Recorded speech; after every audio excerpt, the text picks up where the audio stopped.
Good morning student, welcome to my channel career maker Darbhanga. आप लोग देख रहे हैं कैरियर मेकर दरभंगा का चैनल और हम लोगों ने प्रीवियस डिफरेंट पार्ट्स में सारे टॉपिक को डिस्कस करते हुए आज का सबसे इंपॉर्टेंट क्लास है। मैंने आपको पहले ही बताया था मेरा जो वीडियोज है कि फिजिक्स का प्रिपरेशन कैसे करें, फिजिक्स की चर्चा का जो वीडियो मैंने बनाया था काफी सारे व्यूज भी आए उस पर और आप लोगों ने सपोर्ट भी करा। उसमें मैंने बताया था कि न्यूमेरिकल क्वेश्चन का जो पोर्शन होता है वो पोर्शन आपका specially heating effect of electric current से मींस पावर से रिलेटेड, एनर्जी कंज्यूम से रिलेटेड ही आएगा। तो आपको कैसे बेस्ट तरीके से प्रिपेयर होना है इस टॉपिक के लिए मैं आपको पूरे डिटेल इंफॉर्मेशन के साथ बताऊंगा। और ये जो मैं ट्रिक बता रहा हूं कैसे इस क्वेश्चन को हैंडल करना है, इस तरीके के क्वेश्चन का, ये आप लोगों को और कहीं देखने को नहीं मिलेगा। किस तरीके से क्वेश्चन को टैकल करना है सारा आपको इस वीडियो में कंटिन्यू बताया जाएगा। वीडियो के साथ बने रहे। आज का टॉपिक है heating effect of electric current.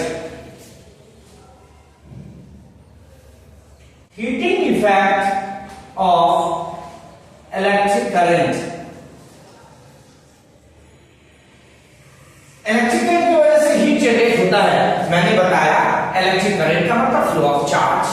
अब चार्ज के फ्लो होने के दौरान टेम्परेचर सिस्टम का कैसे इंक्रीज कर जाता है, कैसे कंडक्टर का या फिर वायर का या पूरे ऑल इलेक्ट्रिक इक्विपमेंट्स का कैसे जो इलेक्ट्रिक करंट को यूटिलाइज करता है उसका किस तरीके से हीटिंग इफेक्ट उसमें कैसे हीट जनरेट होता है, इस चीज को समझते हैं। We know that electric current is the flow of charge. Electric current flow of charge है जिसमें होता क्या है, चार्ज कंडक्टर से फ्लो होते हैं और फ्लो होने के दौरान वो क्या होता है, कोलिजन में जाता है। During its motion due to its resistance electron starts colliding with each other and due to this collision heat is generated. Question आपको पहले लिखा है theoretical question, how heat is generated due to electric current? How heat is generated due to electric current? Heat कैसे generate होता है electric current से? तो बिल्कुल स्पष्ट समझे। We know that electric current is a flow of charge, especially electron. During its motion, due to the resistance of the conductor, electron starts colliding and electron start colliding with each other. Due to this collision, heat is generated. मैं फिर से recap कर रहा। We know that electric current is a flow of electron, flow of charge. During its motion, during the motion of electron collide with each other due to the resistance of the wire. This collision causes heating effect. Due to this collision, heat is generated. Question समझ में आ गया? Answer मैंने आप लोगों को बताया भी और आप लोग कमेंट बॉक्स में इसका आंसर लिखने का कोशिश करेंगे और फिर मैं जाकर उसको चेकआउट कर लूंगा। अब कैसे हम लोग न्यूमेरिकली तौर पे किस तरीके से हीटिंग इफेक्ट के क्वेश्चंस को या पावर या इलेक्ट्रिक कंज्यूम के क्वेश्चंस को कैसे हैंडल करेंगे, इस चीज के लिए हम लोग फार्मूला को डिराइव करते हैं। मान लीजिए कि एक रेसिस्टर है जिसका रेजिस्टेंस है R और इसको हम लोगों ने अप्लाइड पोटेंशियल भी दे दिया और इसमें से I करंट फ्लो हो रहा है। Late consider a resistor of resistance R is connected to a battery of potential difference V and current draw it is I, current I इसमें से फ्लो हो रहा है। According to Ohm's law V equals IR होता है। First equation याद करो जो मैंने पढ़ाया था आप लोगों को, electric potential energy. Electric potential energy क्या था उसको फिर से याद करें। इलेक्ट्रिक पोटेंशियल एनर्जी वही था जितना मैंने वर्क किया था। फॉर्मूला आपको याद होगा, V बराबर W बाई Q, तो W equals VQ, therefore U equals VQ।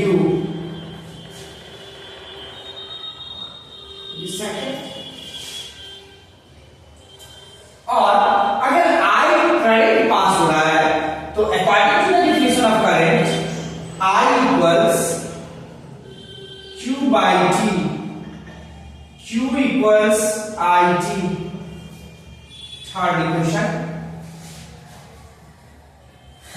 putting the value of 1 and 3 in equation second, putting the value of equation 1 and 3 in equation 2, u equals v की जगह पे IR डालोगे और q की जगह पे IT डालोगे, that is I square RT, u equals I square RT. यही आपका हीट का फॉर्मूला होगा। जब किसी भी रेसिस्टर से R, रेसिस्टर का रेसिस्टेंस R हो, अप्लाइड पोटेंशियल V हो और I करंट ड्रॉ हो रहा हो, तो according to Ohm's law V equals IR, हमने पोटेंशियल डिफरेंस के इक्वेशन में बोला था V equals W by Q, यहां से W इक्वल्स VQ, मतलब electric potential energy equals VQ। अब मैंने सेकंड इक्वेशन में और I कितना करंट फ्लो किया, according to definition of current I equals Q by T, Q equals IT। Third और फर्स्ट इक्वेशन के वैल्यू को U इक्वल्स VQ, क्योंकि एनर्जी और वर्क डन बराबर होता है, U W इक्वल्स VQ मतलब U इक्वल्स VQ। और करंट के डिफिनेशन में मैंने क्या बताया था, I equals Q by T मतलब Q इक्वल्स IT।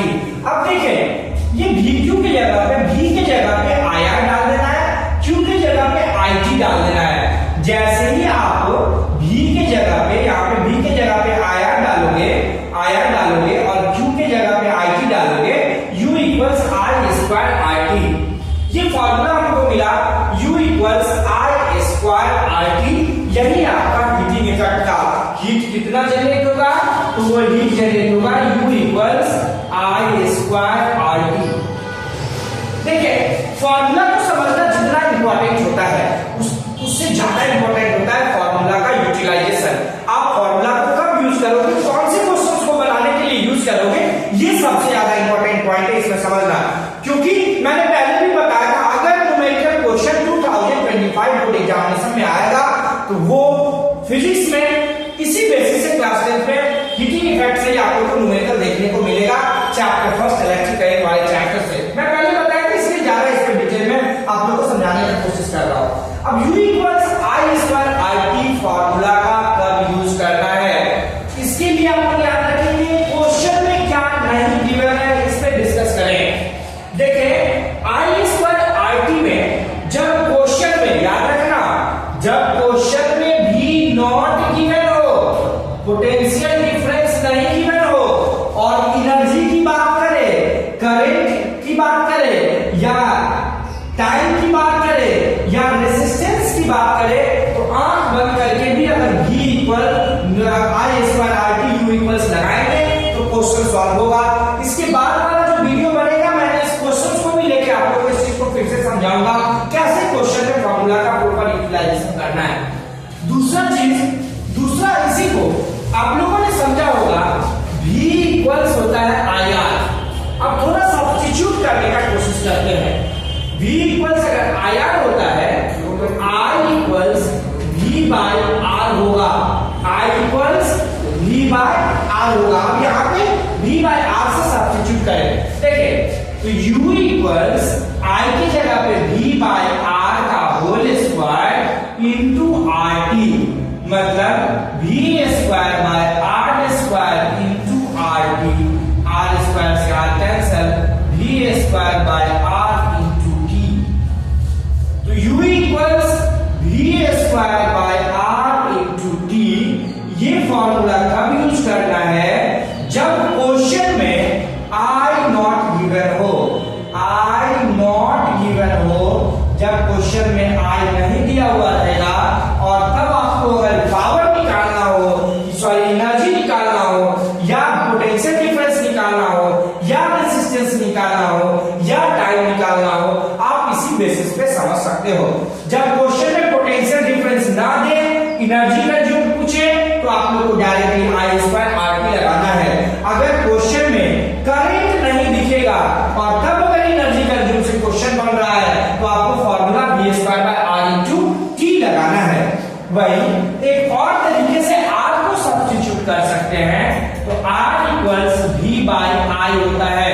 अब आई स्क्वायर आर में थोड़ा सब्स्टिट्यूट करें तो u equals I square R की जगह पे v by I into T, I से square cancel, u equals v I T. इस फॉर्मूला को कब यूज करना है? इस फॉर्मूला को यूज करते समय ध्यान रखना, क्वेश्चन में आर नॉट गिवन हो, क्वेश्चन में रेजिस्टेंस, क्वेश्चन में ओम वाला डाटा ना गिवन हो, और तब अगर आपको हीटिंग इफेक्ट से अगर क्वेश्चन बोल रहा है बनाने, तो आप directly u equals V I T formula लगा दोगे। तीन फॉर्मूला अपने पास, u equals I square R T, जब क्वेश्चन में पोटेंशियल डिफरेंस नॉट गिवन होगा, u equals v square by r into T, जब क्वेश्चन में i नॉट गिवन होगा, क्वेश्चन में करंट नहीं गिवन होगा, तो आप ये फॉर्मूला लगाओगे, और जब क्वेश्चन में रेजिस्टेंस नहीं दिया रहेगा और तब आपको कोई भी अननोन क्वांटिटी इसमें से निकालना हो, चाहे वो हीट इवॉल्व निकालना हो, चाहे पोटेंशियल डिफरेंस निकालना हो, या करंट निकालना हो, या टाइम निकालना हो, बस याद क्या रखना है, रेजिस्टेंस अगर नहीं दिया रहेगा क्वेश्चन में, तो आप लोग पूरे कॉन्फिडेंस के साथ VIT फॉर्मूला लगाओगे। जब क्वेश्चन में करंट नहीं दिया रहेगा तो v square by r into T formula लगाओगे, जब पोटेंशियल डिफरेंस नहीं दिया रहेगा तो I स्क्वायर आर टी वाला फॉर्मूला आप लोग लगाओगे। ये तो ही हीट इवॉल्व पे मैंने आप लोग को सारा डिटेल इंफॉर्मेशन बताया। जैसे कि आपको पता है ये एनर्जी की बात करेगा तो हीट इवॉल्व का जो एनर्जी होगा वो आपका होगा जूल। आप लोग बताएं कि वर्क डन का यूनिट क्या होगा, वर्क डन के यूनिट क्या होंगे, कमेंट सेक्शन में आप लोग जरूर बताएंगे। चलिए क्वेश्चन पे आप लोग को एक चेक करके बता देते हैं क्वेश्चन क्या है और फिर क्वेश्चन को कैसे सॉल्व करना है ना। इस चीज को मैं उस साइड फॉर्मूला रहने देता और तब दिखाते हैं कि कैसे क्वेश्चन कुछ बेसिक क्वेश्चंस को एक दो बार मैं सॉल्व करके दिखाता हूं, कैसे आप लोग को भी अटेम्प्ट लेना है, इस चीज को आप समझे। 3 वोल्ट बैटरी, एक बैटरी है, एक रेसिस्टर है। क्वेश्चन को समझेंगे आप लोग, स्क्रीन पे क्वेश्चन का वो चला जाएगा रिटर्न। एक बैटरी है, इसमें V अप्लाई पोटेंशियल है, करंट I फ्लो कर रहा है, इसका रेजिस्टेंस है R। इसमें दिया हुआ है V का वैल्यू, V आपका 3 वोल्ट है, और क्या दिया हुआ है, R जो दिया हुआ है वो आपका 5 ओम है, और क्वेश्चन में कह रहा है टाइम जो है ना वो आपका 5 सेकंड है। अब आपको क्वेश्चन में फाइंड करने बोल रहा है हीट प्रोड्यूस कितना होगा। अब आप सिंपली देखें, V दिया हुआ है, R दिया हुआ है, T दिया हुआ है, इस क्वेश्चन में आपको क्या नहीं गिवन लग रहा है, इस क्वेश्चन में करंट कहीं नहीं दिया हुआ है और हीट इवॉल्व निकालना है। मैंने पहले ही बताया था करंट नॉट गिवन, फॉर्मूला इसको लगा देना है, क्वेश्चन आपसे बन जाएगा। फॉर्मूला लगा दो, when current is not given then U equals V square by R into T। V square क्या है तो 3 volt into 3 volt divided by 5 ohm into 5 second. अब इसको जब सॉल्व करेंगे तो 5 से 5 कैंसिल हो गया, बचा क्या, बचा आपका 9 जूल। 9 जूल हीट इवॉल्व इस केस में आप लोग का होगा। तो कैसे क्या देखें, सबसे पहले diagram, then collection of data and now formulation. Formulation से पहले क्या सोचना है, डाटा में क्या नहीं गिवन है और क्या आपको निकालना है। जो नहीं गिवन है उस बेसिस पे आप लोग को 3 formula, I square R T, V square by R into T and U equals VIT। यही था आपका इलेक्ट्रिक एनर्जी के लिए हीटिंग इफेक्ट का क्वेश्चन और हीटिंग इफेक्ट से क्वेश्चन बनता हुआ। इसके अलावा जब अगर हम पावर पे आते हैं, अब आते हैं next topic power. Next topic पे आए तो वो आपका पावर का है, और पावर में देखें कैसे सॉल्व करना है क्वेश्चंस को, पावर क्या कहता है, उसके यूनिट्स क्या है, और फिर हम लोग इस पे क्वेश्चंस करेंगे। जैसे 3 पॉइंट मैंने यहाँ पे बताया, पावर के केस में भी वही 3 पॉइंट रहेगा और फिर उसके यूज को बताना है, फिर आप लोग बहुत बेहतर ढंग से आप लोग अपना प्रिपरेशन कर सकते हो। पावर, पावर का 2 डिफिनेशन है, rate of doing work is called power, rate of doing work is called power मतलब power equals work done by time, work done by time. Next definition, energy consumed per unit time, energy consumed per unit time, पर unit time is called power, is called power। मतलब power equals energy consumed, energy consumed by time। तो क्या समझे, power equals work done by time और energy consumed per unit time, दोनों ही power का formula होता है। अब आ जाए यूनिट ऑफ पावर।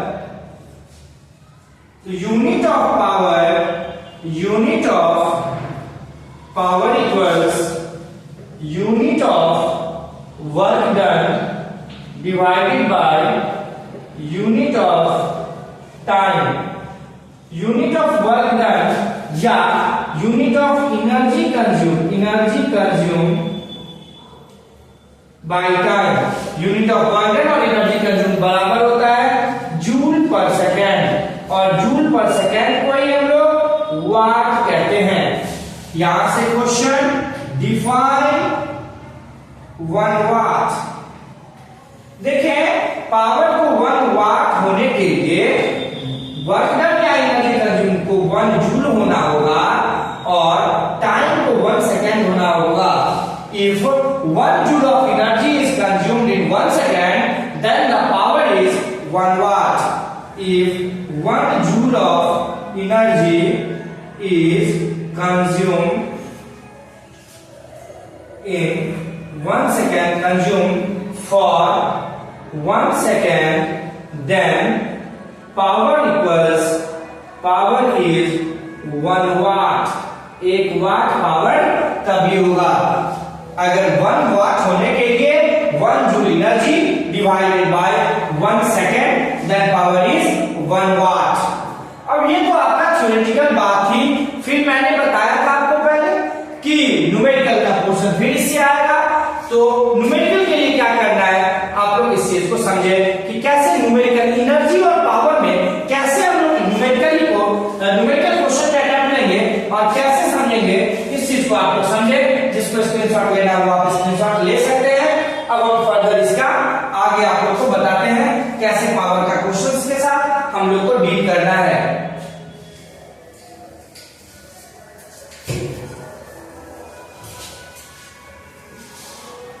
देखिए, पावर और एनर्जी में एक ही अंतर है, एनर्जी बाय टाइम को पावर कहते हैं।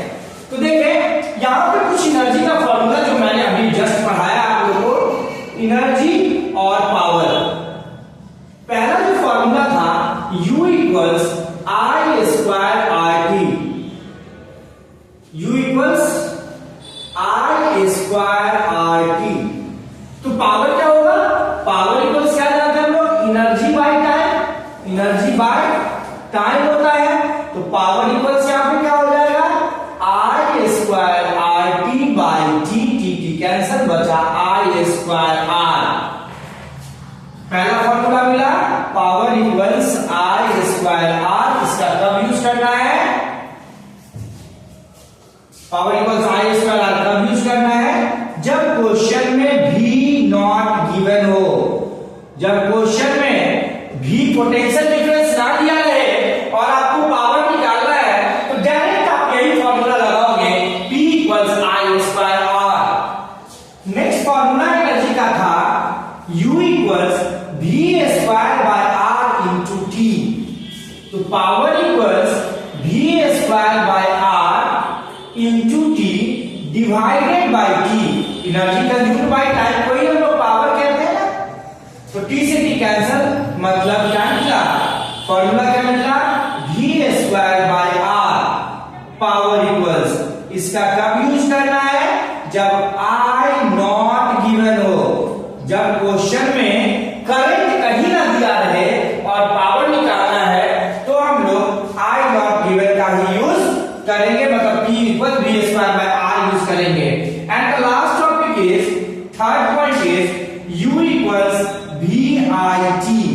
तो यहां से पावर इक्वल्स क्या हो जाएगा, V I T by T, T T cancel, बचा पावर इक्वल्स वी आई। इस फॉर्मूला को कब यूज करना है, जब क्वेश्चन में आर नॉट गिवन हो, R not given in question. जब क्वेश्चन में आपको आर नहीं दिया रहे और पावर का क्वेश्चन आपको सॉल्व करना है, तो पावर इक्वल्स वी आई आप लगाओगे और 100% गारंटी है कि जिस तरीके से मैंने ठीक आप लोगों को बताया कि क्वेश्चन में क्या दिया हुआ है, इससे ज्यादा आपको गौर करना है जब आप न्यूमेरिकल क्वेश्चन पावर से लेकर सॉल्व करोगे। क्वेश्चन में क्या नहीं गिवन है, अगर potential difference V not given तो पावर बराबर आई स्क्वायर आर, अगर current not given in the question मिलेगा तब आप power equals V square by R, अगर क्वेश्चन में आर नॉट गिवन रहे तो पावर इक्वल्स वी आई। यही था आपका एनर्जी और पावर के बेसिस पे मैंने आप लोगों को सारे अच्छे तरीके से समझाया। अब आप लोग जितने बच्चे इस वीडियो को देखे हो, सारे बच्चे क्वेश्चंस लेके बैठ के बनाओगे। जितने भी प्रॉब्लम हो आप लोग कमेंट्स में आप लोग क्वेश्चन पूछ सकते हैं, तुरंत हम लोग इसका आंसर जितना जल्दी हो इसका आंसर देने का कोशिश करेंगे। और नेक्स्ट जो वीडियो होगा top 10 question related to numericals of chapter 1। Next जो अपकमिंग वीडियो है 10 टॉप क्वेश्चन में न्यूमेरिकल के लिए इलेक्ट्रिक करंट पे मैं पहले आप लोग का इलेक्ट्रिक करंट जो चैप्टर मैंने अच्छे से पढ़ाया है, इसके बेसिस पे टॉप 10 आप लोग को क्वेश्चन दिया जाएगा, मैं यहाँ पे सॉल्व करवाऊंगा और फिर आप लोग को भी घर से बनाना है, आप लोग अपने घर पे बनाएंगे। और जो भी क्वेश्चंस में प्रॉब्लम होगा आप लोग कमेंट बॉक्स में पूछे ज्यादा से ज्यादा इस वीडियो को, क्योंकि maximum of the student numerical portion से डरते हैं क्लास 10 में भी, तो उनको बस इस वीडियो उन तक आप लोग जरूर पहुंचाएं सो दैट कि आपका भी बेहतर हो सके और जिन तक ये वीडियो पहुंचे उनका भी बेहतर हो सके। तो आप लोग सभी से, जितने भी बच्चे इस वीडियो को देख रहे हैं, उनसे मेरा आग्रह है, विनती है कि जितना ज्यादा से ज्यादा हो इस वीडियो को शेयर करें, चैनल को सब्सक्राइब करें, नोटिफिकेशन के साथ जुड़े रहें और बेस्ट वीडियो के साथ बेहतर ढंग से हम फिर से वापस आएंगे और नेक्स्ट क्लास आप लोग का फिर से लिया जाएगा। तो next class numerical on heating effect of electric current और पावर का होगा। Thank you, have a great day. Hope आप लोग को वीडियो ये पूरा अच्छे से समझ में आया होगा। Thanks a lot.